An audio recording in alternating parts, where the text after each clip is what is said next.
Assalamualaikum, halo semuanya. Saya Sedida Naltakia dari jurusan PGSD Universitas Trilogi.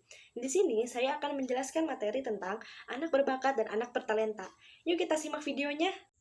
Kalian bisa perhatikan mind mapping di samping ini. Nah, dari mind mapping di samping ini, yang pertama itu ada anak berbakat. Nah, anak berbakat itu di mana anak memiliki kemampuan unggul yang memungkinkan seseorang dalam berinteraksi dan memiliki kreativitas yang tinggi. Cirinya itu yang pertama itu ada memiliki kreativitas yang tinggi, intelligence atau IQ-nya yang tinggi, kemudian berbakat dalam bidang atau lebih bidang dalam bidang akademik. Contohnya itu seperti matematika, geografis atau sains. Kemudian yang di bawahnya itu ada anak bertalenta. Anak bertalenta itu tidak belum tentu memiliki intelligence yang tinggi atau intelligence yang tinggi. Nah, tetapi anak bertalenta itu memiliki kreativitas yang sangat baik. Terus dia juga optimis dalam melakukan segala sesuatunya. Cirinya itu memiliki kreativitas yang tinggi, bertalenta dalam satu bidang atau lebih dari bidang, khususnya dalam bidang praktis, yaitu seperti olahragawan atau penari, seperti itu. Kemudian kalian bisa perhatikan lagi di bawahnya, terdapat faktor penyebabnya. Yang pertama itu ada genetik, biologis, dan lingkungan. Genetik itu disebabkan dari keturunan atau gen dari yang berdarah daging dari keluarganya. Kemudian dari biologis itu gizi dan nutrisi yang diserap dari makanan oleh seseorang. Kemudian yang dari lingkungan itu dari cara atau gaya atau cara mereka bersikap di kesehariannya, masih terkait dengan gen. Kemudian di pojok bawah itu ada multiple intelligence atau yang disebut dengan kecerdasan majemuk.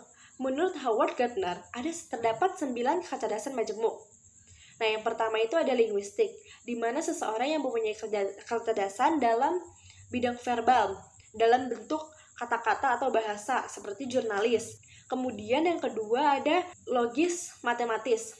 Nah, di mana seseorang itu mempunyai kecerdasan dalam berhitung atau logika. Contohnya itu seperti programmer. Kemudian yang ketiga ada spasial visual, di mana kecerdasan itu menyukai dalam visual gambar. Nah, menyukai dalam bidang bergambar gitu. Contohnya itu seperti arsitek. Biasanya dia tuh bisa menjadi pelukis. Yang keempat ada musikal. Musikal ini di mana kecerdasan ini menyukai dalam bidang musik, kayak memahami ritme, pola nada, seperti itu. Biasanya juga mereka menyukai alat-alat musik seperti itu. Contohnya itu seperti penyanyi atau komposer. Selanjutnya yang kelima ada kinestetik, di mana kecerdasan yang menyukai dalam bidang fisik atau gerak.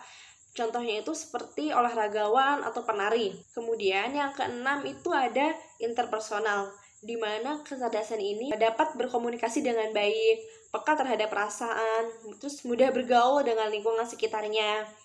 Kemudian yang ketujuh ada intrapersonal. Nah, intrapersonal itu di mana mereka itu bersifat adaptif atau menyukai bekerja sendiri, seperti itu. Kemudian yang ke-8 ada naturalis, di mana kecerdasan ini dimiliki oleh seseorang yang menyukai dalam bidang alam, contoh atau lingkungan. Contohnya itu mereka itu menyukai seperti menyelam atau enggak mendaki gunung yang bersangkutan dengan alam. Nah, yang kemudian yang ke-9 itu ada eksistensial, di mana kemampuan seseorang dalam menjawab persoalan tentang keberadaan manusia. Contohnya itu seperti ahli filsafat gitu.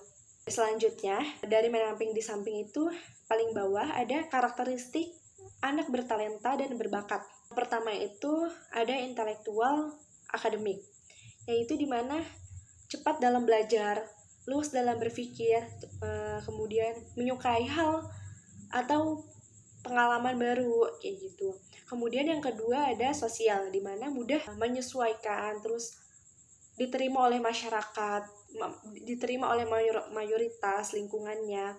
Kemudian dapat mengambil kebijakan, seperti itu. terus mudah dalam mempertahankan hubungan dengan yang lainnya. Nah, kemudian ada emosional. Nah, ciri ini yaitu seperti dapat mengontrol emosinya dengan baik, kemudian konsisten, kemudian tidak mudah terpengaruh dengan lingkungan. Nah, selanjutnya yang terakhir ada fisik atau kesehatan, di mana memiliki penampilan yang menarik dan tubuh yang sehat. Selanjutnya di sebelahnya ada kepedulian dan peran pendidikan bagi pengembangan anak berkebutuhan khusus. Yang pertama itu ada sistem layanan pendidikan, di mana setiap anak berkebutuhan khusus dapat berhak memiliki pendidikan yang baik, pendidikan yang sesuai dengan kebutuhannya.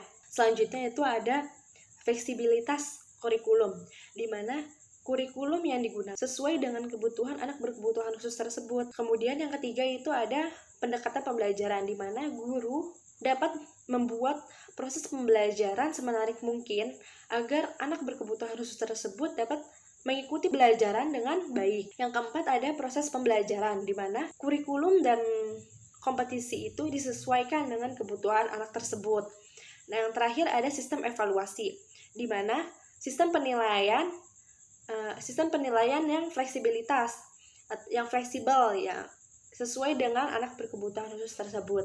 Kemudian dari kepedulian dan peran bagi anak berkebutuhan khusus itu seperti dapat adanya sekolah inklusi untuk anak berkebutuhan khusus itu bisa belajar seperti anak-anak normal lainnya.